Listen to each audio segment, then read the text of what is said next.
Halo teman-teman, Assalamualaikum warahmatullahi wabarakatuh. Perkenalkan, nama saya Umar Niati, mahasiswa YN Sultan Amir Gorontalo, jurusan Manajemen Pendidikan Islam. Nah, pada kesempatan kali ini saya akan menjelaskan sedikit tentang pengertian korupsi, karena materi saya pada kesempatan kali ini yaitu adalah pendidikan anti korupsi. Di sini saya akan menjelaskan apa itu korupsi, macam-macam korupsi, dan penyebab korupsi. Di sini kalian bisa langsung saja nonton videonya. Di sini saya buatkan animasi, saya ambil dari beberapa sumber animasinya, dan kita saksikan bersama-sama.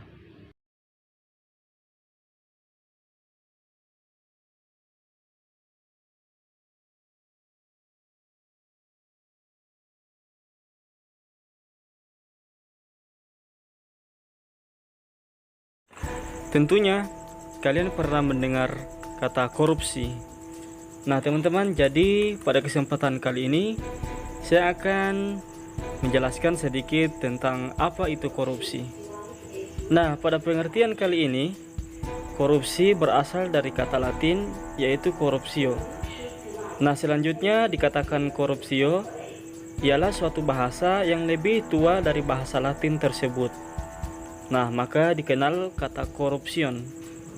Arti kata dari korupsi adalah kata korupsi secara harfiah adalah kebusukan, keburukan, kebejatan, ketidakjujuran, dan dapat disuap.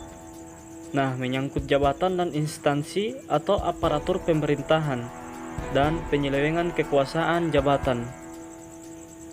Adapun pada peradaban Indonesia sendiri, kata korupsi juga telah berlangsung lama. Kemudian hal ini misalnya dapat dilihat dalam tulisan Smith, yaitu pada tahun 1971. Menurut beliau, korupsi di Indonesia dapat ditemukan sejak mulai masuknya Foch ke Indonesia pada abad ke-18, dan bahkan jauh sebelum itu apabila dilihat dari perilaku tradisional yang bahwa korupsi merupakan endemik yang dapat ditemukan pada semua negara di dunia dengan berbagai tingkat aplikasinya. Selanjutnya yaitu macam-macam korupsi. Negara kita atau Undang-Undang Nomor 31 Tahun 1999, Undang-Undang Nomor 20 Tahun 2001 menjelaskan tindak pidana korupsi dapat dilihat dari dua segi, yaitu segi korupsi aktif dan korupsi yang pasif. Adapun yang dimaksud dengan korupsi aktif adalah sebagai berikut. Di sini saya sudah cantumkan di layar tentang pengertian korupsi aktif. Nah, sedangkan korupsi pasif adalah sebagai berikut. Yang pertama yaitu pegawai negeri atau penyelenggaraan negara yang menerima pemberian atau janji karena berbuat atau tidak berbuat suatu dalam jabatannya yang bertentangan dengan kewajiban. Pasal 5 ayat 2 Undang-Undang Nomor 20 Tahun 2001.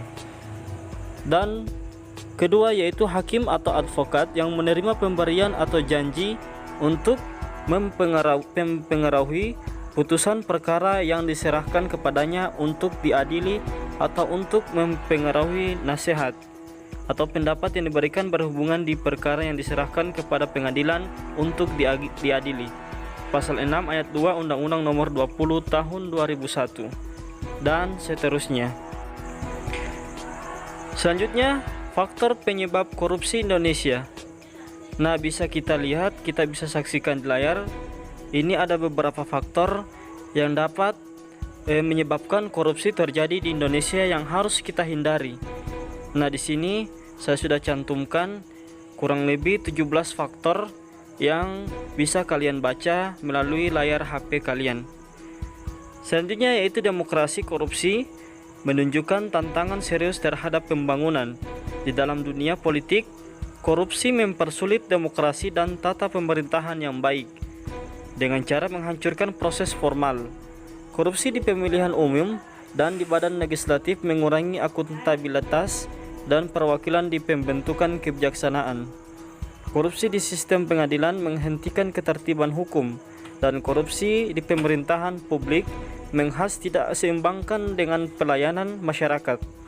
Secara umum, korupsi mengikis kemampuan institusi dari pemerintah karena pengabaian prosedur, penyodotan sumber daya, dan pejabat diangkat atau dinaikkan jabatan bukan karena prestasi.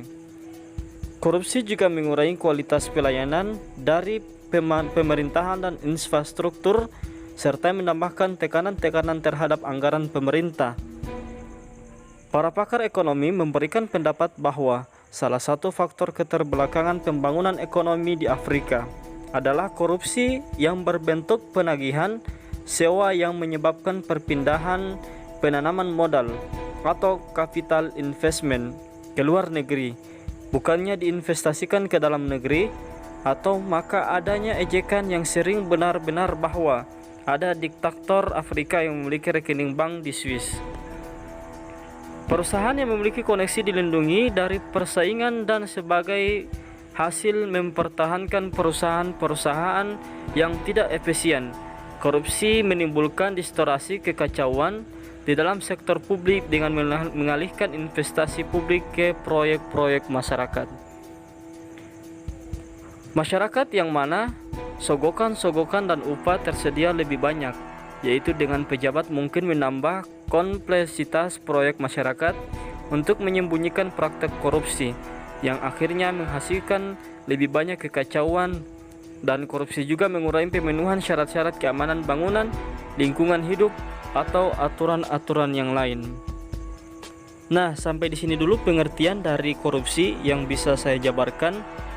Untuk hal-hal yang perlu ditanyakan, silakan komen di bawah video ini.